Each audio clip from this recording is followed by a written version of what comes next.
아나니아라 하는 사람이 그의 아내 삽비라와 더불어 소유를 팔아 그 값에서 얼마를 감춤해 그 아내도 알더라. 얼마만 가져다가 사도들의 발 앞에 두니 베드로가 이르되, 아나니아야, 어찌하여 사탄이 내 마음에 가득하여 내가 성령을 속이고 땅값 얼마를 감추었느냐? 땅이 그대로 있을 때에는 내 땅이 아니며 판회도 내 마음대로 할 수가 없더냐? 어찌하여 이 일을 내 마음에 두었느냐? 사람에게 거짓말한 것이 아니요 하나님께로다. 아나니아가 이 말을 듣고 엎드려져 혼이 떠나니 이 일을 듣는 사람이 다 크게 두려워하더라. 젊은 사람들이 일어나 시신을 싸서 메고 나가 장사하니라. 3시간쯤 지나 그의 아내가 그 일어난 일을 알지 못하고 들어오니 베드로가 이르되, 그 땅 판값이 이것뿐이냐? 내게 말하라. 예, 이것뿐이라. 너희가 어찌 함께 꾀하여 주의 영을 시험하려 하느냐? 보라, 네 남편을 장사하고 오는 사람들의 발이 문 앞에 이르렀으니 또 너를 메어 내가리라. 곧 그가 베드로의 발 앞에 엎드려져 혼이 떠나는지라. 젊은 사람들이 들어와 죽은 것을 보고 메어다가 그의 남편 곁에 장사하니 온 교회와 이 일을 듣는 사람들이 다 크게 두려워하니라. 할렐루야. 우리 살아 역사하시는 크신 주님의 이름을 찬양합니다. 우리 놀라우신 주님 앞에 감사와 찬양과 영광과 존귀의 큰 박수 올려드리겠습니다. 아름다우신 주님, 열방의 주인 되신 주님, 높임받게 합당하신 주님의 이름을 송축합니다. 우리 주님 홀로 영광을 받아 주시옵소서, 찬양을 받아 주시옵소서. 아멘. 네, 오늘도 우리 하나님의 놀라운 은혜 가운데 우리 한몸 일은 푸드의 성도들 한번 바라보시면서요, 오늘 이 시간 영상으로 함께 예배하는 우리 터진 글로벌 푸드 식구들을 향해서도 우리 한번 따뜻한 사랑과 격려와 축복의 박수를 서로에게 보내도록 하겠습니다. 주님의 놀라우신 은혜가 우리 모두에게 있게 되기를 주님의 이름으로 축복합니다. 할렐루야. 사랑하는 여러분, 성령 충만하십시오. 말씀 충만하십시오. 네, 우리의 모든 것이 하나님의 것으로 충만히 채워지는 은혜가 있게 되기를 축원합니다. 특별히 오늘 함께 드리는 이 예배를 통해서 우리 안에 정직한 영이 새롭게 되고 하나님 보시기에 기뻐하실 만한 중심이 드려지기를 축원합니다. 저희 옆에 사람과 이렇게 한번 인사 나누셨으면 좋겠는데요. 있는 모습 그대로 칭찬받는 자가 되십시오. 이렇게 한번 축복하시겠어요? 있는 모습 그대로 칭찬받는 자가 되십시오. 네, 이렇게 하나님 보시기에 기뻐하실 만한 그 믿음과 사랑과 순전한 마음이 우리 모두에게 있게 되기를 주님의 이름으로 축복합니다. 네, 여러분이 단테의 신곡 지옥편을 보면요, 단테가 지옥의 6번째 구덩이를 지나갈 때 화려한 황금 외투를 입은 사람들을 보는 장면이 있습니다. 그들의 옷은 눈부실 만큼 아름답고 화사해 보였어요. 그러나 단테는 이내 그들이 입은 황금 외투가 모든 사람들의 눈을 속이는 착시 현상에 지나지 않음을 깨닫게 됩니다. 그러니까 실제로 그들이 입었던 옷은 이 무거운 납덩이 외투였기 때문이었어요. 그러니까 그들의 모습을 궁금한 눈으로 바라보는 단테에게 베르길리우스는 다음과 같이 설명합니다. 저들은 이 세상에 있을 때 늘 자기 자랑과 허영으로 욕심을 채운 자들입니다. 늘 스스로 선한 척, 경건한 척, 위선을 떨며 자신들을 과대포장한 자들입니다.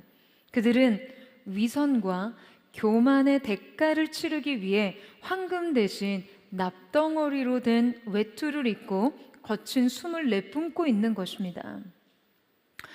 여러분, 단테가 지옥에서 봤던 납덩어리 외투를 입을 사람들은요, 교회 안에서도 존재합니다. 그리고 어쩌면 저와 여러분 안에도 존재할지 모릅니다. 하나님께서 받으실 영광보다도 자신이 받을 영광에 더 큰 애착을 가진 사람들, 인정과 칭찬을 위해 사람들 앞에서 입은 이 화려한 황금 외투가 결국 하나님 앞에서는 납덩어리 외투임을 모르고 사는 여러분 불행한 크리스천들이 되어서는 안 됩니다. 악의 완성은 선의 얼굴이다라는 말이 있는데요. 위선은 악의 과대 포장과 같은 것이죠. 오늘 우리가 함께 읽은 본문의 사건은 바로 이 위선에 대한 두려운 성령님의 사역에 대해서 소개하고 있습니다. 오늘 우리가 이 말씀을 나누기 전에 성전 미문에서 베드로와 요한이 날 때부터 걷지 못하던 그 사람을 고치는 장면이 있는데요.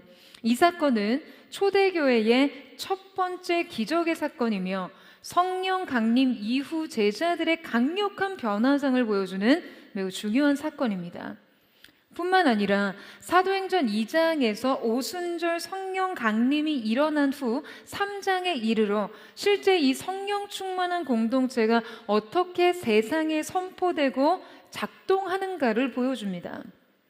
이전까지는 성령의 임재가 공동체 내부 중심이었다면 3장 이후로는 세상 속에서 복음의 능력과 증거의 역사로 나타나게 되는 것이었어요.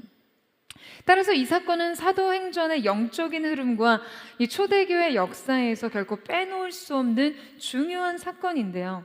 자, 이번에 이 사건을 살펴보지 않고 건너뛰는 이유는 이 본문의 설교를 최근에 했기 때문인데요.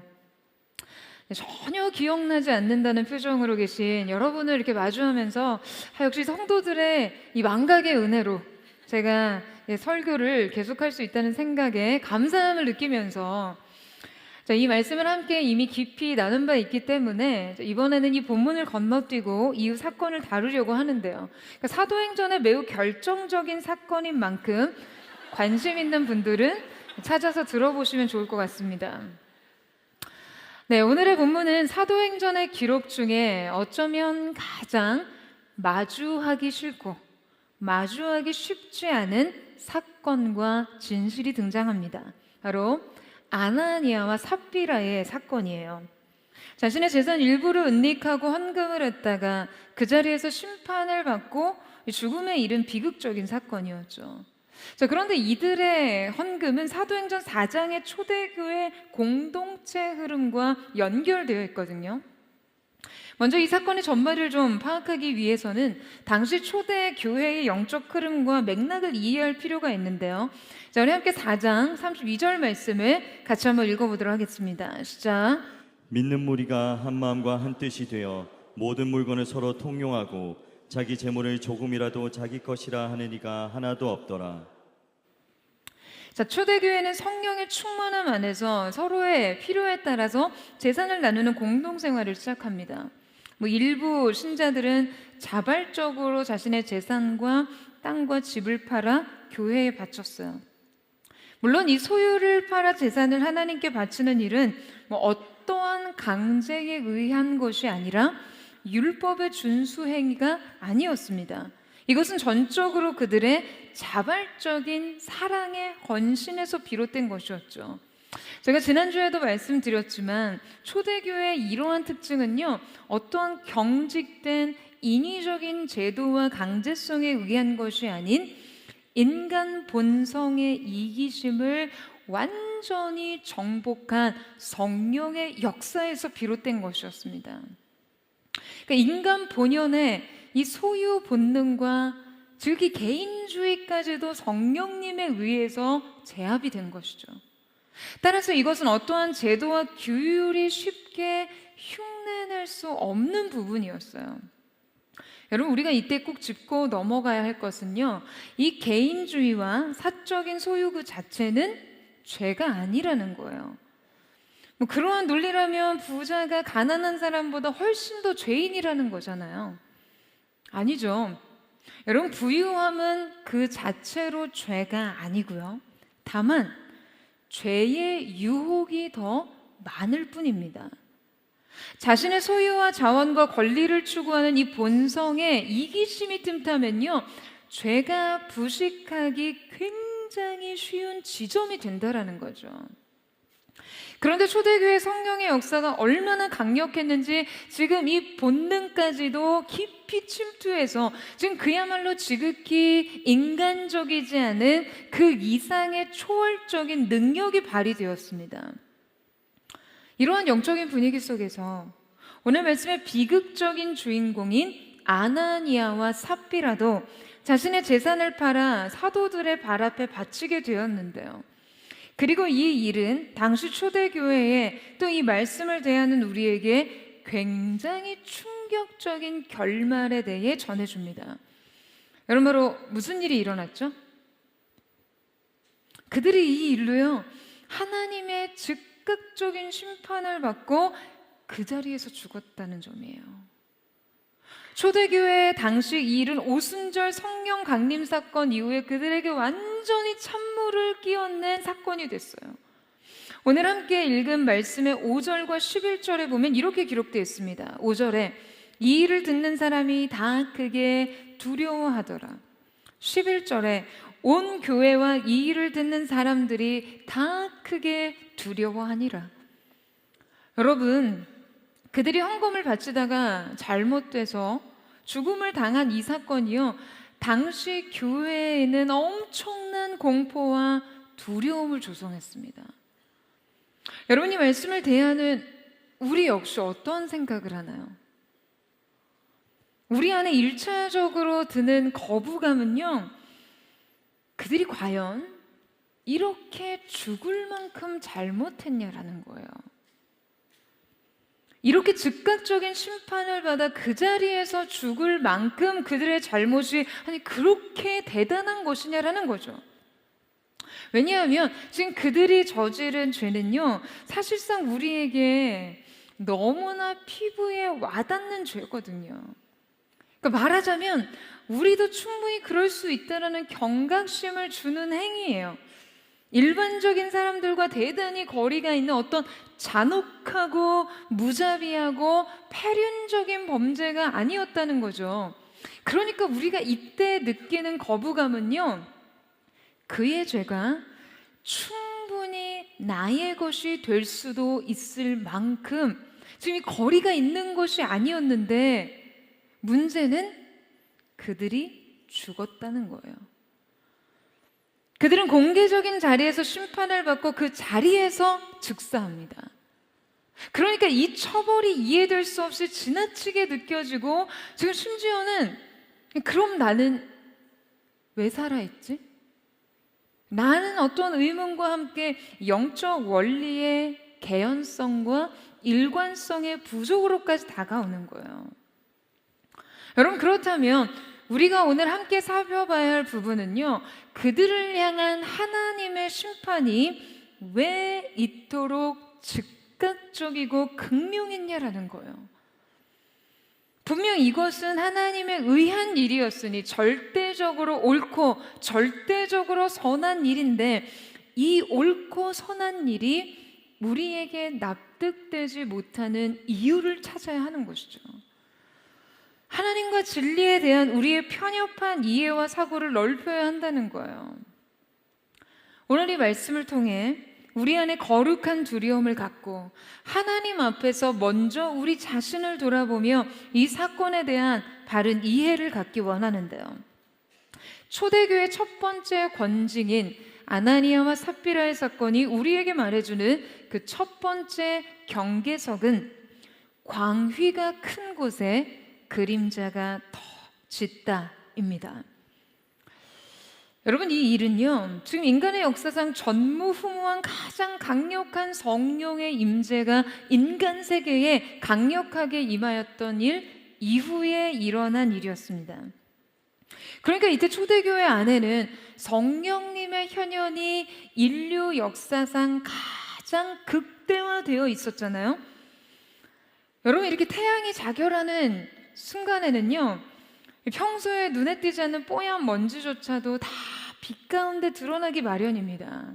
그러니까 죄악이 관영한 시대와 현장에는 주님의 거룩한 임재가 함께할 수 없기에 여러분, 그곳엔 인간의 죄와 타락이 일부분 허용될 수밖에 없습니다. 인간이 죄로 인해 어두워져 있을 때 아예 이 죄조차 분별할 수 없고요. 하지만 주님의 강력한 그 거룩한 임재가 있는 곳은 다르다는 거예요. 여러분, 하나님의 영광의 임재가 머문다는 것은 단지 어떤 감성적으로 황홀한 순간 활활함을 느끼는 어떤 그런 감정적 순간을 의미하는 것이 아니에요. 여러분, 저는 이 시대 많은 교회가 하나님에 대한 바른 지식과 이해 없이 단지 성령님과의 관계적 친밀감을 추구하다 보니 여러분, 이 친밀감이요, 지나치게 무례한 의식으로 변질되어 버렸다라고 생각합니다. 게다가 전도의 목적하에 예배가 지나치게 구도자 중심적이어지면서 하나님의 임재에 대한 정말 말도 안 되는 경박한 의식과 아주 오만방자한 태도들이 만연해졌어요. 주는 내 친구라고 고백하니까 정말 하나님이 아주 진짜 친구인 줄 알죠. 그냥 친구 중에서도요, 막 마음대로 해도 되는 친구가 됐습니다. 어떤 SNS의 크리스천들을 위한 게시물에 그런 글이 올라와 있는 것을 보고 정말 안타까운 마음이 들었어요. 하나님은 무조건 내 편. 여러분, 하나님은 무조건 여러분 편 아닙니다. 지금 이 세대가 대단한 착각에 빠져 있어요. 하나님의 무조건적 사랑은 무분별한 사랑을 말하는 것이 아니에요. 그 무조건적인 사랑을 여러분 그렇게 조건적으로 이용하시면 안 됩니다. 여러분, 아멘이세요? 여러분이 하나님 편에, 믿음 편에, 복음 편에 서셔야죠.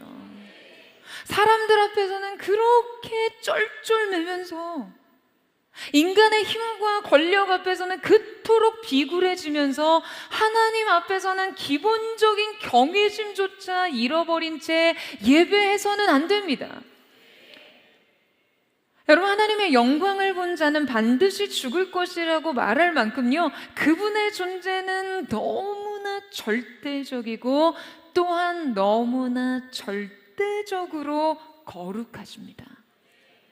하나님의 강력한 신적인 현현 앞에서 인간은 너무나 보잘것없는 자신의 존재감을 확인할 수밖에 없어요. 여러분, 이사야가 성전 환상 중에 하나님의 그 보좌를 보고 스랍들이 주님은 거룩하다 거룩하다 만군의 여호와여 라고 찬양하는 순간 뭐라고 고백합니까?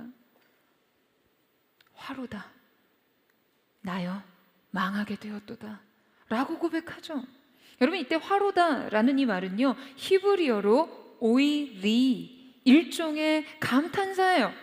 비통의 감탄사예요. 그러니까 일종의요, 비명 같은 거예요. 아이고, 이런 거 있잖아요. 매우 즉각적으로 터지는 외침 같은 것입니다. 그러니까 그가 성전의 주님의 그 보좌 위에 영광스러운 그분의 거룩을 보고서 즉각적으로 여러분 뭐라고 했다고요? 나 망했네. 나 끝장났다. 여러분, 왜 그렇습니까? 하나님의 존재 앞에 서자. 지금 자신에게 이러한 저주와 망언을 하는 여러분, 그 이유가 뭔가요? 여러분, 하나님의 거룩하심은요, 그저 단순히 위엄에 찬 모습, 뭔가 깨끗하고 존귀한 그런 상태를 의미하는 것이 아닙니다. 죄 있는 존재는 한순간도 그 앞에서 견딜 수 없을 만큼 온전히 완전하게 압도하는 그런 존재적 순수함, 거룩함 그 자체예요. 흠없음 자체예요. 따라서 그 하나님의 거룩하심 앞에서 즉각적으로 터져나오는 탄성이요, 큰일 났다, 나 망했네 라는 것이죠. 그분의 존재 자체로 그냥 내가 붕괴되고 부정될 수밖에 없는 거예요.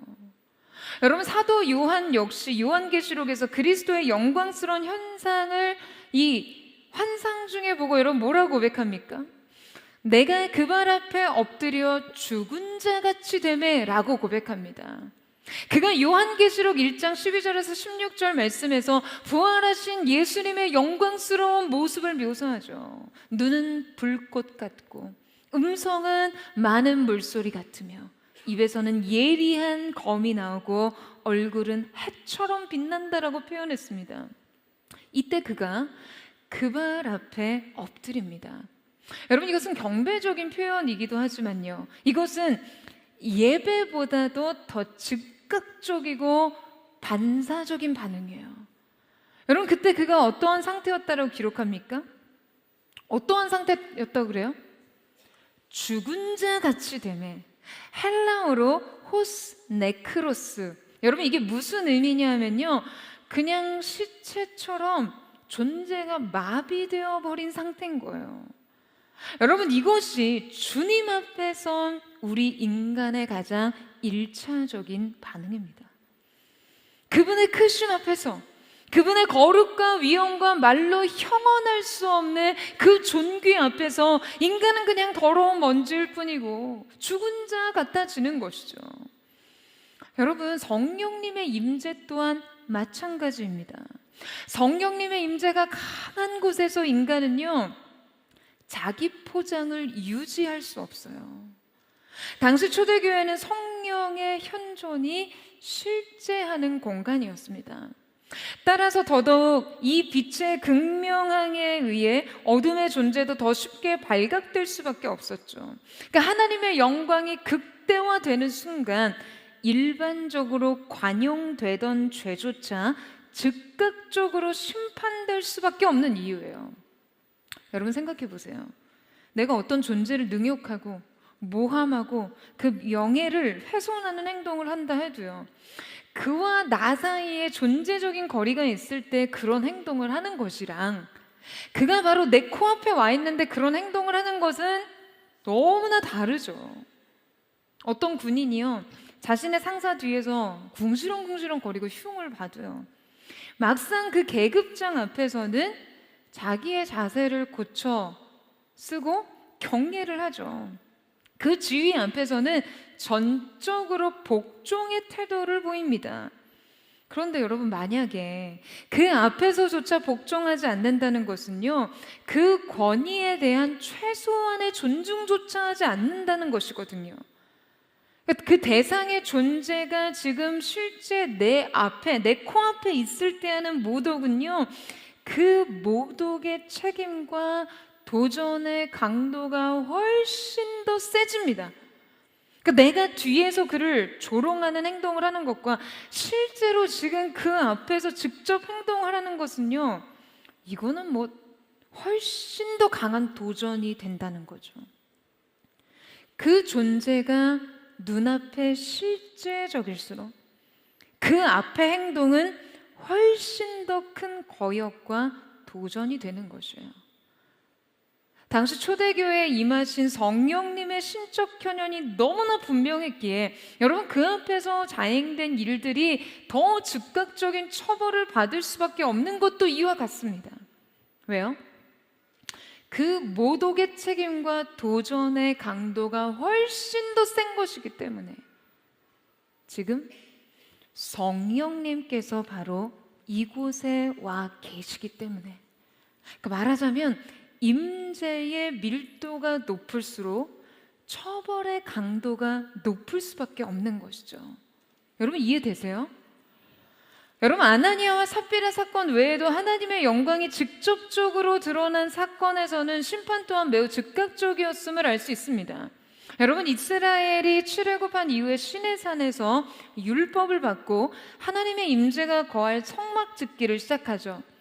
레위기 8장과 9장에서는요, 제사장 위임식과 첫 제사가 드려지는 장면이 펼쳐지는데요. 자, 이때 하나님께서는 이스라엘의 제사를 받으시고 불로써 응답을 하십니다. 이 압도적인 임재가 공동체 전체를 전율시키는데요. 자, 그런데 바로 그 직후 제사장 제도의 첫 주자였던 나답과 아비후가 다른 불을 가져다가 가지고 와 예배합니다. 자, 같이 읽어볼까요? 레위기 10장 1절에서 2절 말씀입니다. 시작.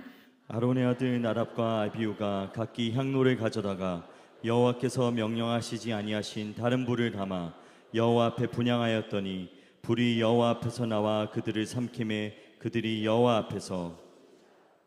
자, 여러분, 이때 다른 불이란 성막의 불이 아닌 자기가 가지고 있었던 자기들 임의로 만든 불 혹은 이방 제사 방식을 따른 불을 의미합니다.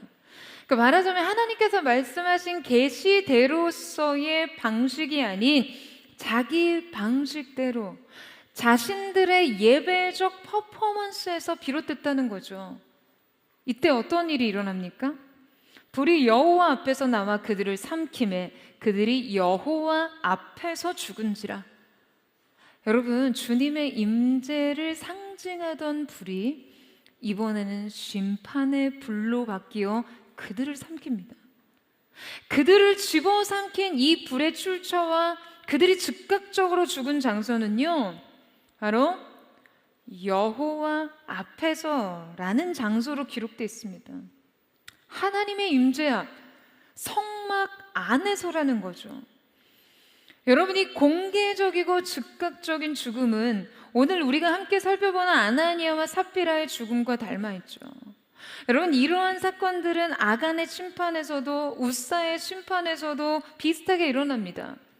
모두 예배의 질서와 경계가 처음 설정되는 임계점에서 벌어진 일이었어요. 하나님의 새 질서가 세워지는 시기에 주님은 상징적 심판을 통해 사람들에게 이 거룩한 경계를 세우고 계신 것이에요.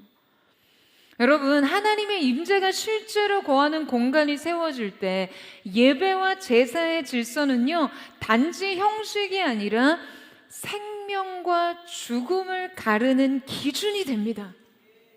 하나님의 임재가 그 어떠한 관념과 추상이 아니라 그분의 거룩하심이 얼마나 실제적인 것인지를 우리에게 보여주는 것이죠.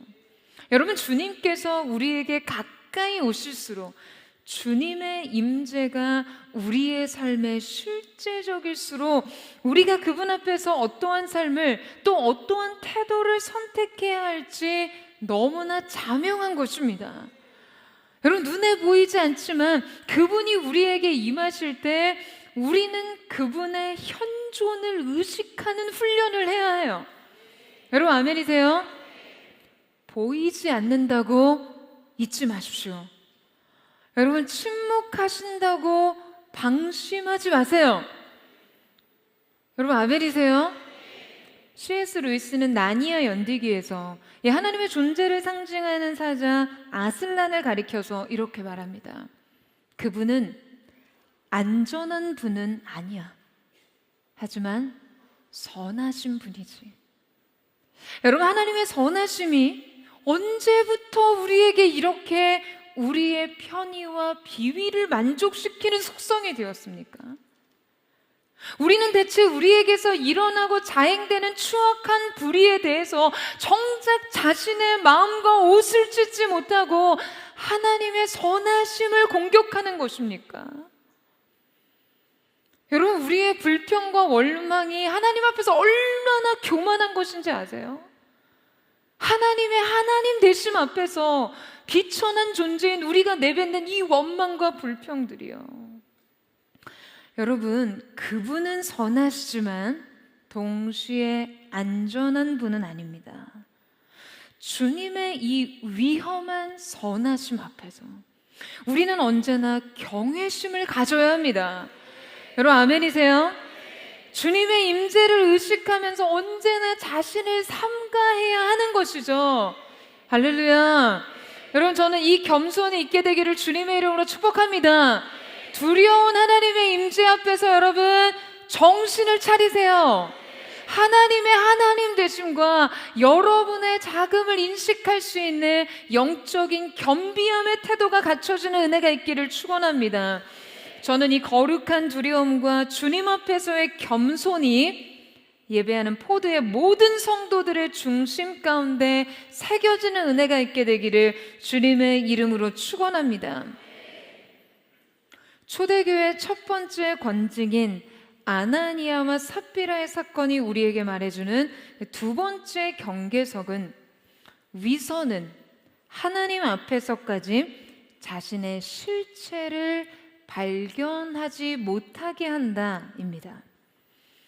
여러분, 이것은요, 단순한 도덕적 실수보다 훨씬 더 심각한 죄이기 때문이에요.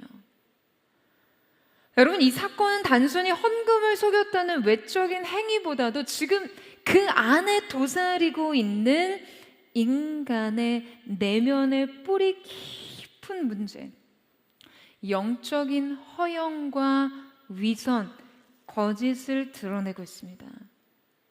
우리가 아나니아와 삽비라의 내적인 동기들을 이해하기 위해서 지금 당시 초대 교회의 내부 상황과 맥락을 이해할 필요가 있는데요.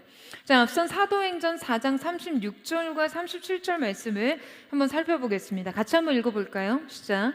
구브로에서 난 레위족 사람이 있으니 이름은 요셉이라. 사도들이 일컬어 바나바라, 번역하면 위로의 아들이라 하니 그가 밭이 있음에 팔아 그 값을 가지고 사도들의 발 앞에 두니라. 여러분, 지금 아나니아와 삽비라의 사건이 생기기 바로 직전인 4장 마지막 구절에 여러분 누가 등장하죠? 네, 우리가 바나바라고 이름으로 더 잘 알고 있는 레위족의 요셉이 등장합니다. 바나바가 본래 이름이 요셉이지만요, 위로자, 권면자라는 뜻의 바나바가 훨씬 더 잘 알려진 이유는요, 지금 그가 이 이름으로, 이 애칭으로 불리기 매우 적합한 인물이었다는 거죠. 제가 어린 시절에 저희 아버지에게 성경에서 좋아하는 인물이 누구냐고 물으면 언제나 빠짐없이 등장하는 인물이 바로 이 바나바였어요. 이 이름이 성경에서 그렇게 확연하게 눈에 띄지 않고 뭐 주인공 역할을 하는 사람이 아니었으니까 저는 대체 이 바나바가 누군지 궁금했었거든요. 이 바나바는 성향적으로 탁월한 지도력과 어떤 카리스마적인 리더십 같은 것으로 자신을 드러내는 인물이 아니었지만 이 공동체의 영적, 정서적 연합의 촉진제 같은 역할을 하는 사람이었습니다. 그러니까 알고 보면요, 절대 없어서는 안 되는 숨은 영향력을 가진 인물 있잖아요.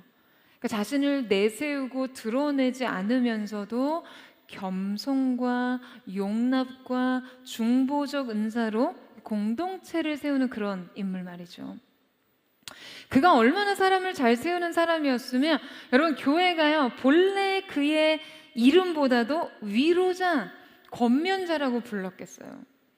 그런데 그거 무엇을 했냐면요, 자기 밭을 팔아 그 값 전부를 사도들의 발 앞에 가져왔어요. 그러니까 교회 지도자들과 성도들에게 그를 향한 신망이 얼마나 더 두터워졌겠어요.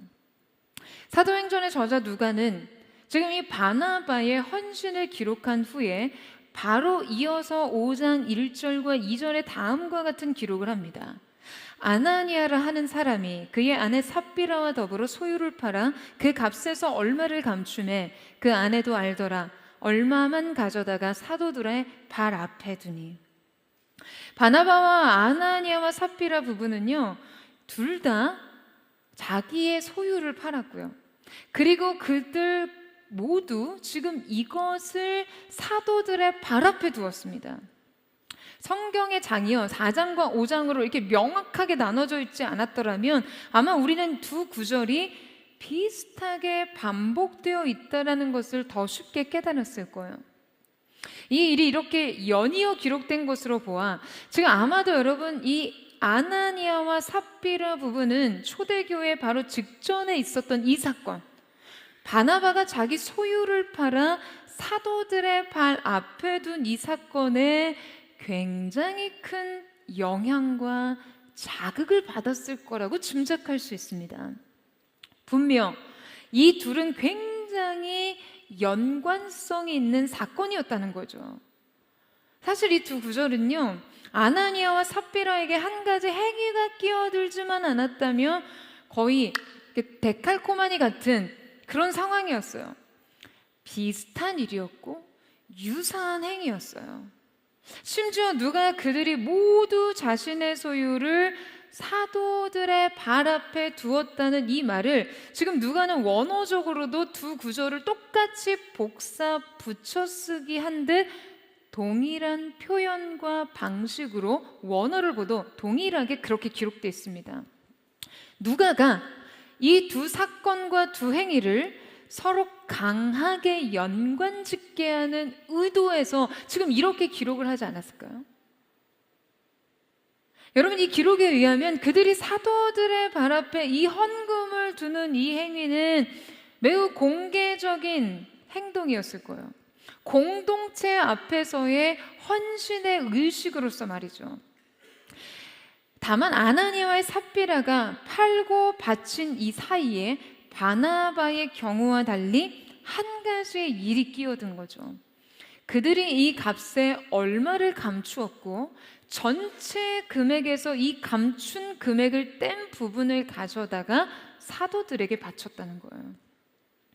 여러분, 지금 바나바가 자기의 밭을 팔아 전부를 사도들에게 바쳤고 그 다음 아나니아와 삽비라도 전부를 팔아 그 일부를 감추고 일부를 드렸습니다. 그리고 이 일로 아나니아와 삽비라는 죽임을 당합니다. 자, 그렇다면 여러분, 무엇이 문제였을까요? 지금 오늘 우리가 이 죽음의 원인을 함께 파헤쳐 보는 거예요.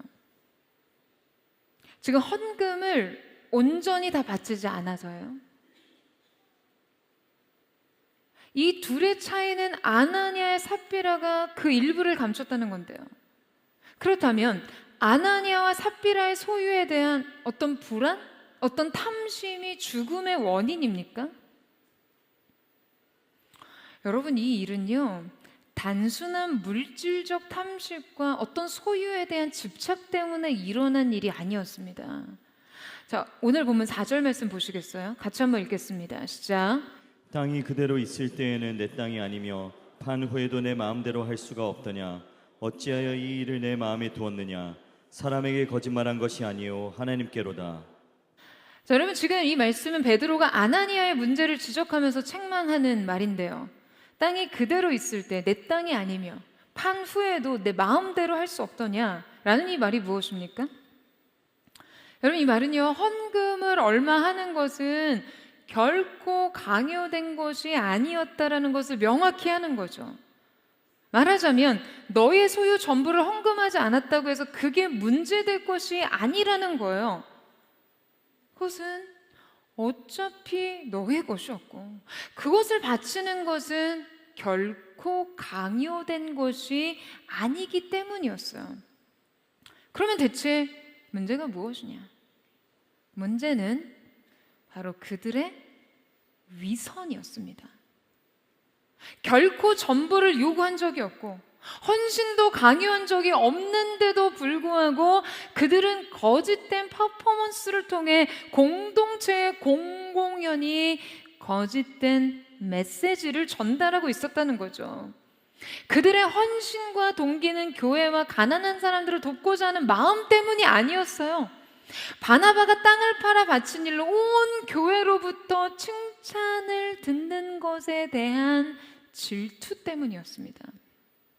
아나니아와 삽비라는 초대교회 내부에서의 이 바나바를 향한 신뢰와 인정을 시기했고 자기들도 이 신뢰와 인정을 갈구했어요. 그런데 문제는 그들이 이 인정을 얻기 위해 단지 그 행위를 모방했다는 데 있어요. 여러분, 아나니아와 삽비라의 행동은요, 진정한 헌신이 아니라 모방된 거룩이었습니다. 그의 죄는 단순히 돈을 감춘 곳에 있는 것이 아니라 헌금을 적게 한 것이 문제가 아니라 이 거룩함을 흉내내며 거짓으로 속이고 은혜를 훼손시킨 것에 있어요. 여러분, 오늘 말씀은 사실상 굉장히 무거운 주제를 우리에게 던집니다. 지금 이 죄가 심각한 이유는요, 이 죄를 다루는 것이 너무나 힘들기 때문이에요. 여러분, 위선은요, 이 죄 자체에 매우 교묘한 거짓과 가장과 기만이 숨어 있기 때문에 죄를 다루는 것 자체가 어렵습니다. 여러분, 일반적인 죄는 무엇이 옳은지를 알면서도 그렇게 하지 않는 것이에요. 그러니까 이 죄의 욕망을 이기지 못해서 실패합니다. 많은 도덕적 결함이 그렇게 해서 발생하죠. 그런데 위선은요, 그것을 단순히 하지 않는 것이 아니에요. 그 오름을 입습니다. 그 오름을 취해요. 그게 문제인 거예요. 오름을 가장하고 오름으로 포장되어 있기 때문에 사람들의 눈에는요, 쉽게 굉장히 옳고 바르고 선해 보여요. 그리고 더 큰 문제는 스스로도 속는다는 거예요. 내가 옳게 보이게, 선하게 보이게, 바르게 보이게, 거룩해 보이게 행동함으로써 내 안에 진짜 의도가 감춰지고, 그때 사람들에게 그렇게 보이고 인정을 얻음으로써 스스로도 자신의 실체를 분별하지 못하게 되는 것이죠. 그래서 하나님 앞에서까지 자신의 실체를 발견하지 못합니다. 오히려 자신의 숨겨진 내적 동기를 위선적인 행동으로 가리고 서는 것이죠. 여러분, 따라서 단순히 실패는 얼마든지, 이 죄의 실패는요, 회개할 수 있지만 위선은 회개할 필요를 느끼지 못합니다. 위선은요, 구조적으로 결국 자신의 내면과 사람들 또한 하나님과의 관계 모두에서 정직함을 상실하면서 결코 돌이킬 수 없는 죄의 길로 가게 되어 있어요. 따라서 위선은 가장 근본적인 방식으로 나와 하나님과의 관계를 훼손시키는 굉장히 무서운 죄입니다.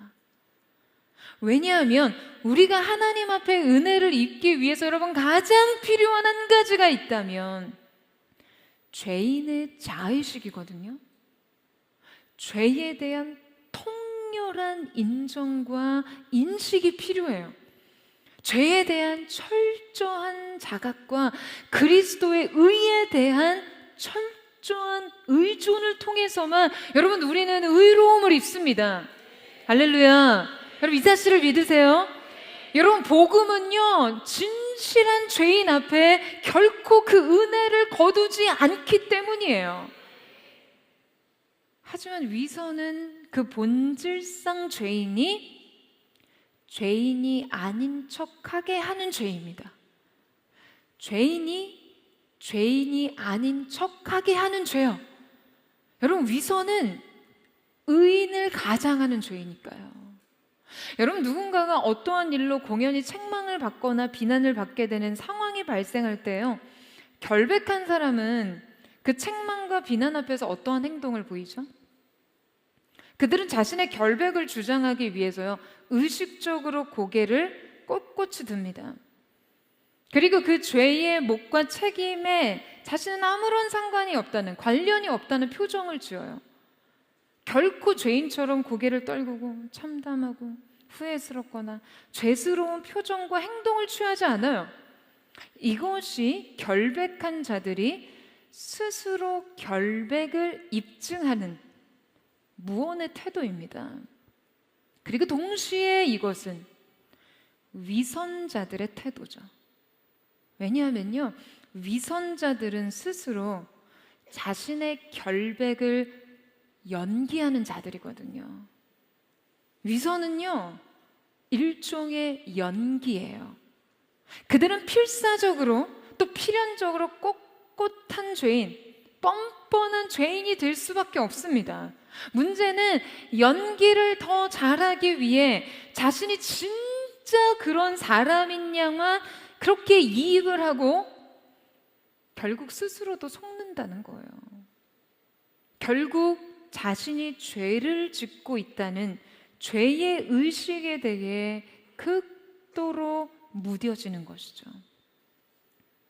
아나니아와 삽비라는 자신이 바나바처럼 공동체의 덕을 세우는 행동을 했다는 것에 대해서 스스로 속았을 거예요. 공동체가 모두 보는 앞에서 거룩한 의식을 하듯이 헌금을 바쳤어요.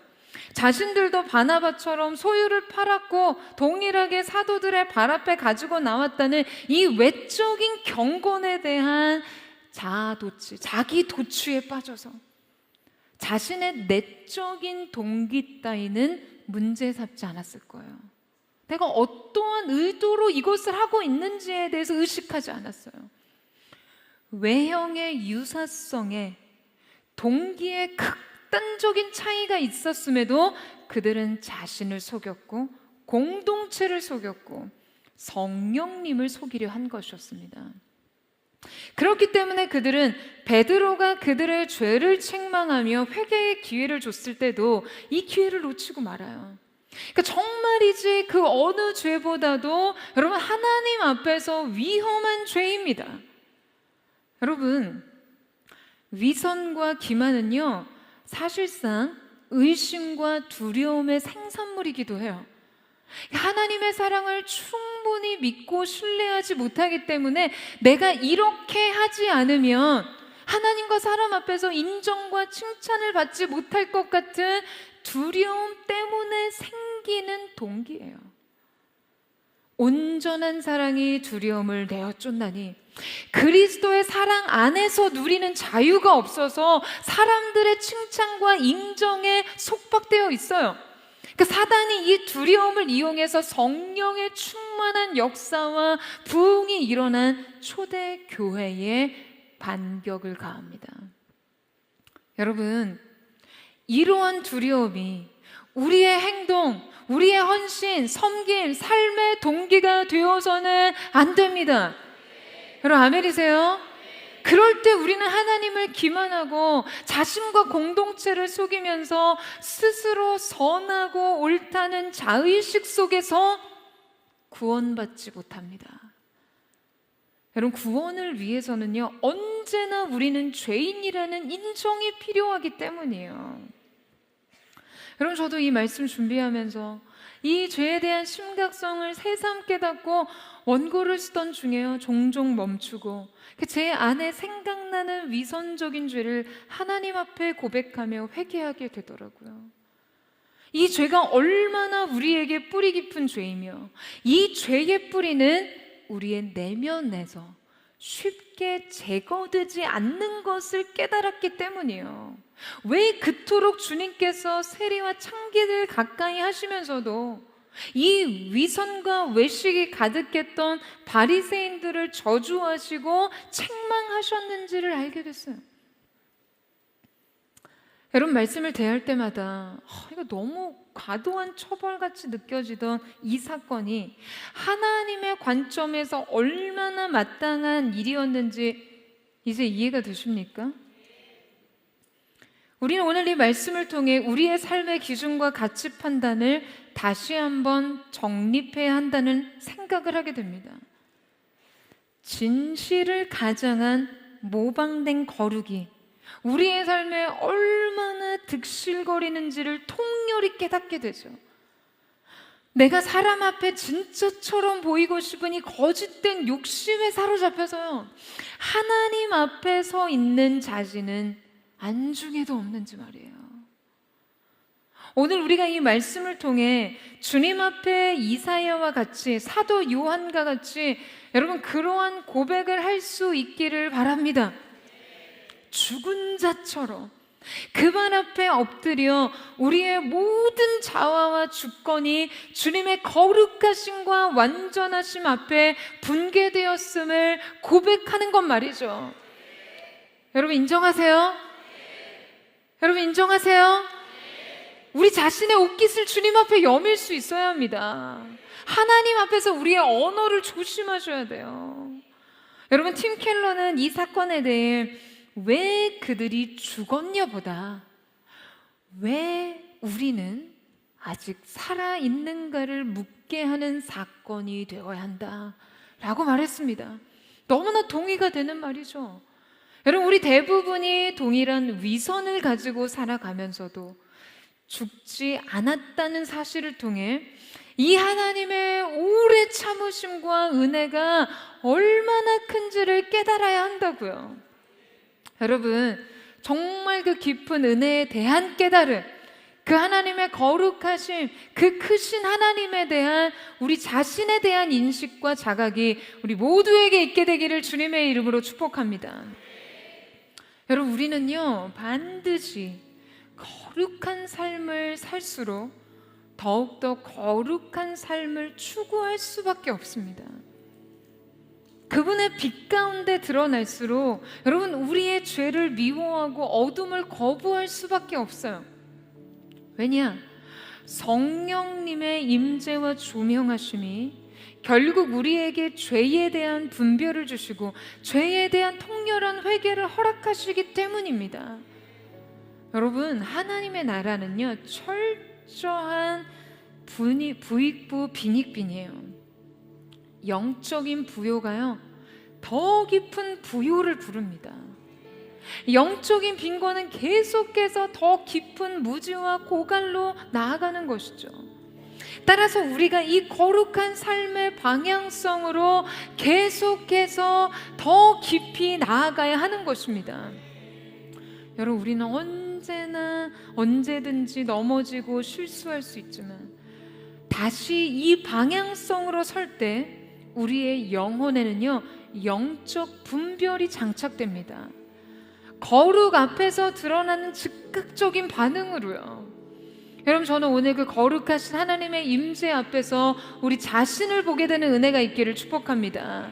오늘 우리 모두 거룩하신 주님의 빛 앞에서 우리 자신을 거울과 같이 비춰보며 다시 사는 부흥의 역사, 진정한 거룩으로의 부흥의 시작이 일어나게 되기를 주님의 이름으로 축원합니다. 정결한 그릇으로 내적인 동기를 주님 앞에 바르게 하고 주님의 임재를 담아내는 이 시대 거룩한 주님의 온전한 교회가 되기를 주님의 이름으로 축원합니다. 우리 시간 그 거룩에 대한 열망을 가지고 우리 주님 앞으로 함께 찬양하며 나아가기를 원합니다.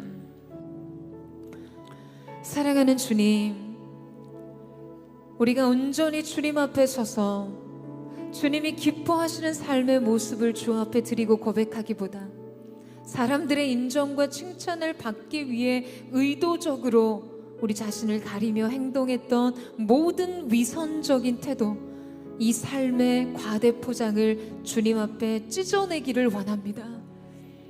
사랑하는 주님, 우리가 주님 앞에 온전히 정결한 마음으로 이 거룩하신 주님의 임재 앞에 합당한 자의 거룩으로 옷 입고 주님을 예배하는 하나님의 사람들, 그 참된 참된 예배자로서 주님 앞에 세워주기를 원하오니 주님, 오늘 우리를 새롭게 하시고 주님의 영광스러운 현현을 우리 가운데 계시하시고 보여주셔서 우리가 그 하나님의 크심을 알고 우리의 작음을 알고 또한 우리가 어떻게 주를 위해 살아가야 하는지를 정립하게 되는 귀한 은혜가 있게 하여 주시옵소서. 우리 그 사모하는 마음의 갈망을 담아 주님 앞에 함께 나아가기를 원합니다. 주의 도를 내게 알리소서. 주의 도를 내게 알리소서. 진리의 길로 행하리. 주님의 이름을 경외하리라. 주님의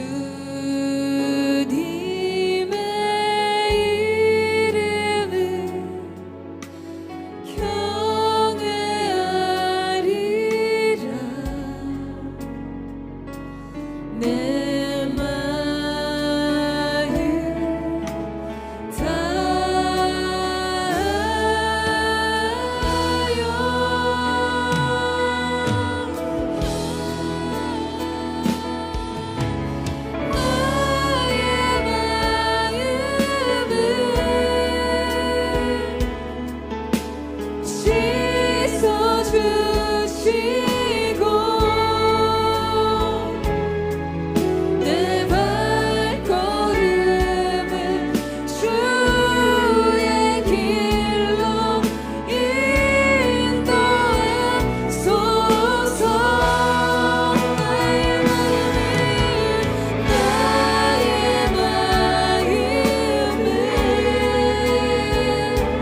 주의 도를 내게 알리소서.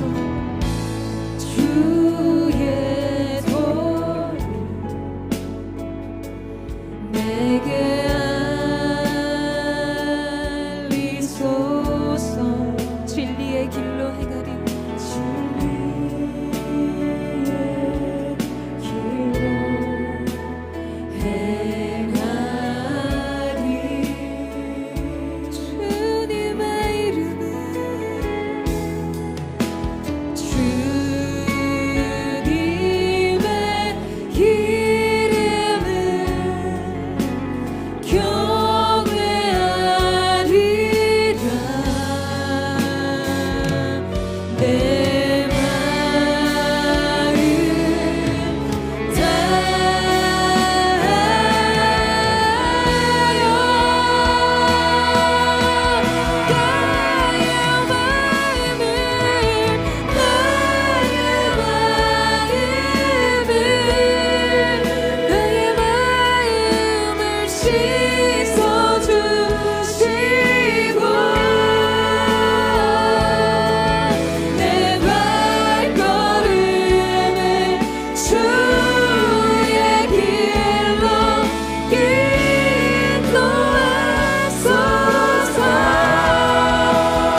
주님, 악의 완성은 선의 얼굴이라는 말처럼 우리가 우리의 인생의 추악한 모습을 죄인된 마음으로 통렬히 주님 앞에 회개하며 그리스도로 옷 입기 위해 주님 앞에 엎드리기보다 사람과 세상의 시선 속에 그럴싸해 보이는 존재로서 우리를 과대 포장하듯 위선으로 치장하고 주님 우리를 포장하듯 그렇게 내비추는 우리 자신을 오늘 이 시간 주님 앞에 철저히 회개하며 나아가기를 원합니다. 주님, 오늘 이 시간 우리의 인생 진정한 내가 되면, 진정한 참다운 내가 될 때 하나님의 기쁨이요 우리를 통한 하나님의 온전한 계획이 이루어질 줄로 믿습니다. 주님은 우리에게 너는 보배롭고 존귀한 나의 자녀라고 말씀해 주셨음에도 불구하고 그리스도의 사랑 안에 있는 이 자유를 누리지 못한 채, 우리가 온전히 코람되어 하나님 앞에 서지 못한 채, 그래서 참다운 내가 아닌 위선과 화려한 모습으로 우리 자신을 치장하며 사람들 앞에서 그렇게 우리 자신을 위장했던 우리의 죄악을 회개하며 나아가기를 원합니다. 사랑하는 여러분, 사람들의 칭찬을 얻지 못할까봐 여러분 두려우세요? 사람들의 인정을 받지 못할까봐 불안하세요? 다른 누군가가 칭찬받고 인정받으면 여러분의 마음속에 여러분은 거절된 것처럼 여러분 존재에 대한 무가치함을 느낌으로 그렇게 여러분도 포장하며 그렇게 의도된 선의 행동으로 여러분 자신의 내면을 위장하고 있지는 않으십니까? 사랑하는 여러분, 이 문제의 해결은요, 주님 앞에 참다운 내가 되는 것이에요. 진정한 하나님의 시선 속에서 그분이 내게 오늘 원하시는 것이 무엇인지, 나를 향한 하나님의 기쁘신 뜻을 찾아가는 것인 줄로 믿습니다. 여러분 믿으세요? 그때 그리스도의 사랑이 우리를 자유케 하시는 거예요. 우리는 주님 앞에서 통렬히 우리 자신이 죄인임을 인정하며 그리스도의 의에 의존하며 살면 되는 것입니다. 복음은 결코 그러한 죄인을 거절하지 않으세요. 그러나 우리가 선으로 위장한 채 하나님과 사람들 앞에 우리 자신을 그렇게 속이며 나아갈 때 우리는 우리의 삶이, 우리의 존재가 무엇이 잘못된지조차 알 수 없는, 무엇을 회개해야 되는지조차 알 수 없는 영적인 무지와 영적인 죄, 하나님과의 관계와 공동체를 깨뜨리는 죄의 한복판에 거하게 됩니다. 사랑하는 주님, 오늘 이 시간 우리가 깨어진 마음으로 주님 앞에 섭니다. 이 위장된 자신의 영적 가면을 주님 앞에 벗어버리게 하여 주시옵소서. 선으로 포장된 우리의 자신을 주님 앞에 벗어버리게 하여 주십시오. 과대 포장된 포장지를 찢어내며 오직 그리스도로 옷 입는 자들 될 수 있도록 역사하여 주시옵소서. 그렇게 우리 주님 앞에 우리의 위선을 회개하며 영적인 가면을 벗으세요. 여러분, 그 자유에 넘치는 평강이 우리에게 있기를 선포합니다. 주의 한번 부르짖고 기도하겠습니다. 주여, 사랑하는 주님, 그럴싸하게 보이고자 우리 자신을 화려하게 치장하며 세상과 사람들 앞에서 심지어 하나님을 기만하며 공동체와 내 자신조차 속이며 의로운 행동으로 우리 자신의 내면을 가렸던 우리의 더럽고 추악한 죄악, 위선의 죄, 가식의 죄, 이 모든 과대 포장지를 주님 앞에 찢어버리고 내려놓고 나아가기를 원합니다. 주님 앞에서 단독자로 주님의 시선 속의 한 사람으로 참다운 나를 회복하게 하여 주옵소서. 오직 하나님의 기뻐하시는 시선 속에서 그 하나님의 계획 앞에서 우리 자신을 보내 참다운 예배자, 참다운 내 자신으로서 주님을 영원롭게 하여 주시옵소서. 아멘. 주의 사랑, 모든 속박과 저주스러운 결박이 예수님의 이름으로 부러지게 하여 주옵소서. 우리 자신으로 주 앞에 서게 하여 주십시오. 있는 모습 그대로 주 앞에 서게 하여 주십시오. 오직 그리스도로만 옷 입는 자들 될지어다. 아멘. 하나님 사랑, 주의 사랑, 그 사랑 날 자유케 하네. 하나님 사랑, 그 사랑 날 회복케 하네. 하나님의 그늘 아래 내 모든 걸 다 내려놓고 나 잠잠히 주를 묵상하네. 그 놀라우신 은혜를 끝이 없는 주의 그 사랑, 주의 사랑 강물되어 흘러 흘러 내 영혼에 자유와 주심에 날 새롭게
것을 선포합니다. 위선적인 과대 포장치로 자신을 감싸고 있는 이 모든 어려운 포장이 그리스도 앞에서 벗겨지고 찢겨질 것을 선포합니다. 오직 예수 그리스도의 의로 옷 입는 자들이 되게 하여 주시옵소서. 사랑하는 여러분, 우리가 하나님 앞에서 참다운 내가 되면 돼요. 그 주님의 뜻을 그 거룩한 임재 앞에서, 우리가 발견한 하나님의 거룩 앞에서 주님 나도 주와 같이 거룩하기를 원합니다. 내가 주님의 기쁨이 되기를 원합니다라는 고백을 통하여 오늘 우리가 무엇을 해야 하는지, 주님이 우리의 가슴 속에 넣어주신 열망을 따라 행하면 되는 것이죠. 다른 누군가와 같이 할 필요도, 다른 누군가와 같이 될 필요도 없습니다. 거룩하신 하나님 앞에서 주님, 내 영혼도 거룩하기를 원합니다. 그렇게 주님 앞에 나의 삶을 다시 드리기를 원합니다. 여러분, 그러기 위해선 우리가 그 거룩하신 하나님의 임재, 그 주님의 보좌의 현현 앞에서 내 자신을 발견하는 것이 필요합니다. 화로다, 나여 망하게 되었도다. 주님 그 발 앞에 엎드려 죽은 자와 같이 될 수밖에 없었던 하나님의 하나님 되심을, 주님, 우리가 주님을 온전히 친밀한 사랑으로 사기만 해서 사랑할 뿐만 아니라 주님의 왕 되심, 주님 앞에서의 거룩한 두려움, 경건한 두려움, 주님을 경외하는 자로 설 수 있는 주님이 영적 균형이 우리 모두에게 있을 수 있도록 도와주시옵소서. 그 거룩하신 주님의 임재를, 주님의 거룩하신 보좌로 이곳에 오셔서 하나님의 하나님 되심과 우리의 죄인됨을 자각하게 하셔서 마땅한 반응으로 주님 앞에 예배하는 그 한 사람 되게 하여 주시옵소서. 우리 전심으로 주의 마음을 짓고 우리 함심의 통성으로 기도하겠습니다. 주여, 예수님, 오늘 그 거룩하신 하나님, 거룩하다 거룩하다 만군의 여호와여, 주님의 영광이 온 땅에 충만하였음을 선포합니다. 내가 오늘 이 시간 그 하나님의 영광을 바라봅니다. 그 왕되신 주님을 보므로 죄인된 내 자신에 대한 자각이 열리게 하시고, 그 죄인된 우리 자신의 겸손을 주님, 우리가 주님의 임재 앞에서 장착하게 하여 주시옵소서. 예수님 임하소서. 주의 거룩하신 보좌로 오늘 이곳에 선포하고 계신 하나님, 우리가 내가 모든 외상과 아직 아닌 인생의 죄악들이 그 하나님의 임재 앞에서 풀어지게 하시고 깨뜨려지게 하시고, 아버지 하나님, 오늘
영광이 온 땅에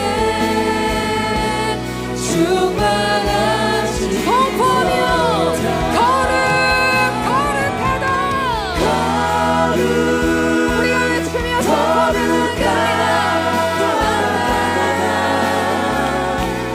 만군의 여호와 그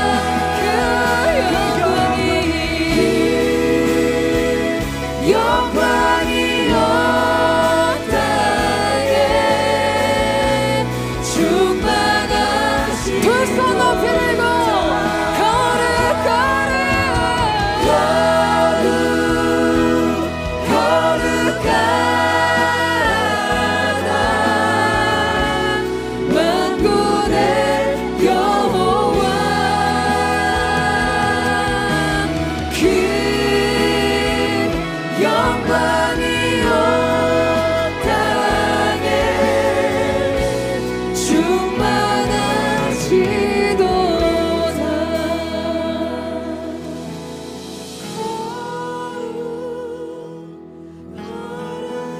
만군의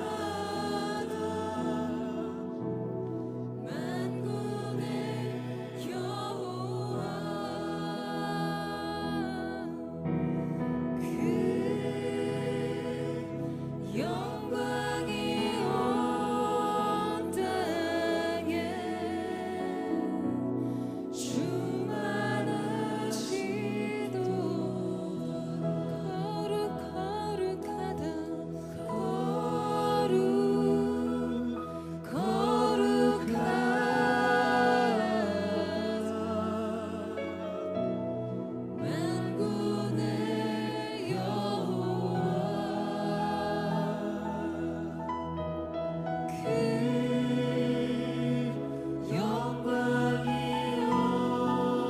땅에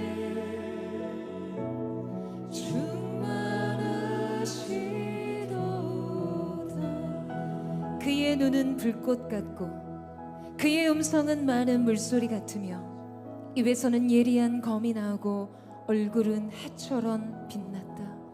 사랑하는 주님, 요한이 보았던 그 주님의 얼굴을 우리도 보기를 원합니다. 우리가 그 불꽃 같은 주님의 눈 앞에서 주님 앞에서 사는 자들이 되기를 원합니다. 주님이 보시는 나로 살기를 원합니다. 주님이 기뻐하시는 나로 살기를 갈망합니다. 오늘 주님, 우리가 주님 앞에서 정신을 차리고 깨어 일어나게 하여 주시옵소서.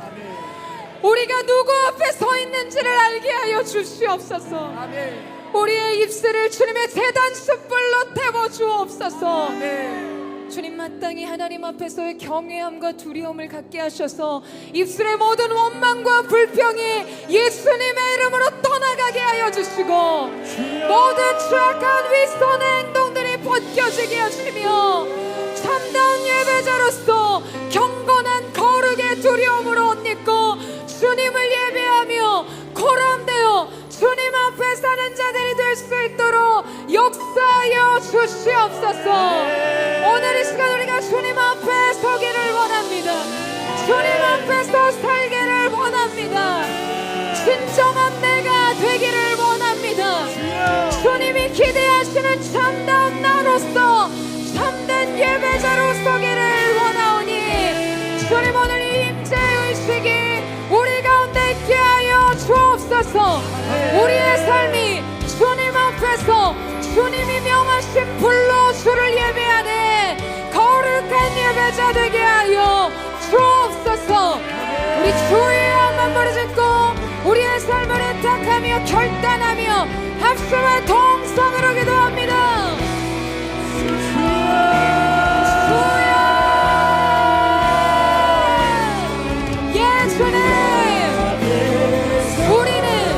세상과 사람의 시선이 아닌 여호와의 눈, 하나님의 임재, 거룩한 불꽃 같은 눈 앞에서의 인생인 줄로 믿습니다.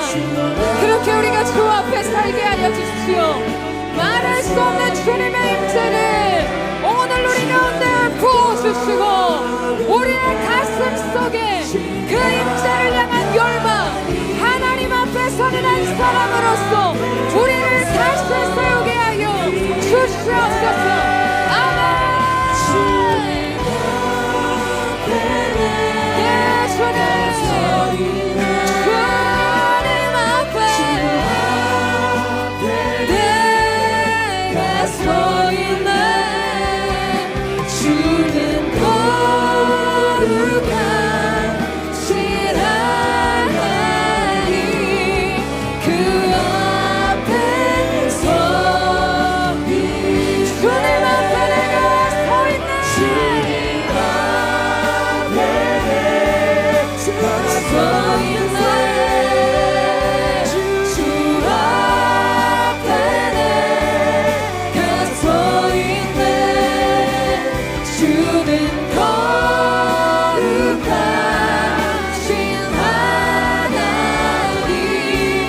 서 있네. 주는 거룩하신 하나님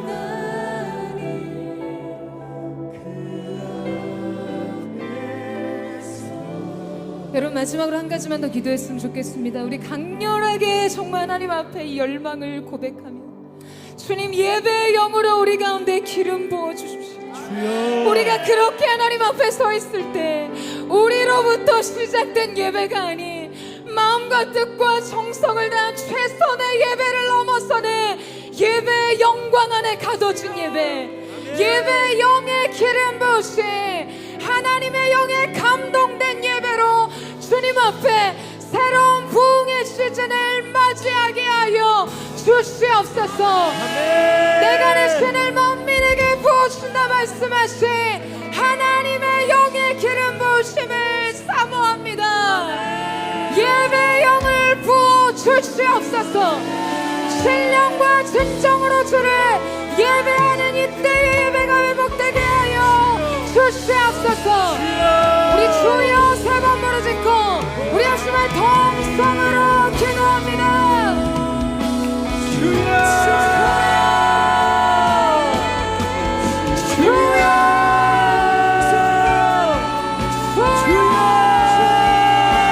새 영의 기름 부으시옵소서.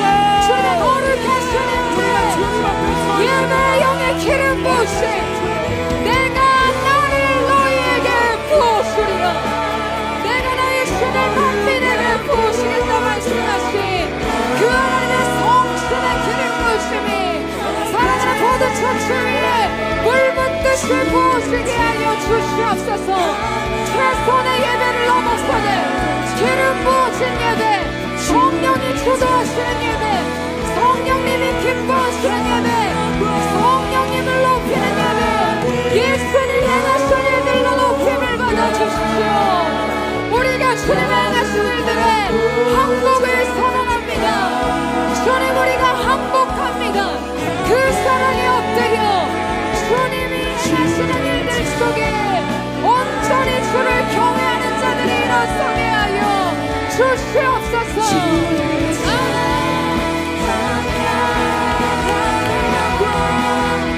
하늘 영광 거룩한 보좌 주의 영광의 보좌 앞에 주를 경배합니다. 찬양합니다.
사랑하는 주님, 우리는 주님의 것입니다. 우리의 삶은 주님의 것입니다. 주님은 우리 교회의 머리가 되십니다. 사랑하는 주님, 오늘 이 가운데 있는 주님 앞에 참된 예배자로 서기를 갈망하는 포도의 성도들 가운데 주님 이 시대 거룩한 땔감을 삼아주셔서 거룩하신 성령께서 당신을 우리 가운데 부어주실 때 그 불이 태울 것이 없어서 소멸하지 않는 불이 되도록 주님 오늘 우리를 태우시고 우리를 새롭게 하셔서 다시 사는 부흥의 역사, 우리로가 아닌 하나님으로부터 시작된 주님의 놀라운 사도행전의 제2의 역사가 사랑하는 보드처치를 통해 일어나게 하여 주시옵소서. 성령님의 일들이 사랑하는 성도들의 삶 속에 열매와 같이 들풀과 같이 일어나게 하여 주시옵소서. 주님이 거룩하니 우리도 거룩하게 되기를 원합니다. 거룩의 영, 성결의 영으로 기름 부어주시고 예배의 영으로 기름 부으셔서 온전히 주님을 높이게 하여 주시옵소서. 그렇게 새롭게 하실 주님, 새 부흥의 역사를 행하실 주님을 찬양하며 감사드리며 살아계신 예수님의 이름으로 기도드립니다. 아멘. 우리의 주인 되신 주님, 영광의 주님, 높고 위대하신 위엄의 주님을 찬양합니다. 주님 홀로 찬양과 영광의 주인이 되어 주시옵소서.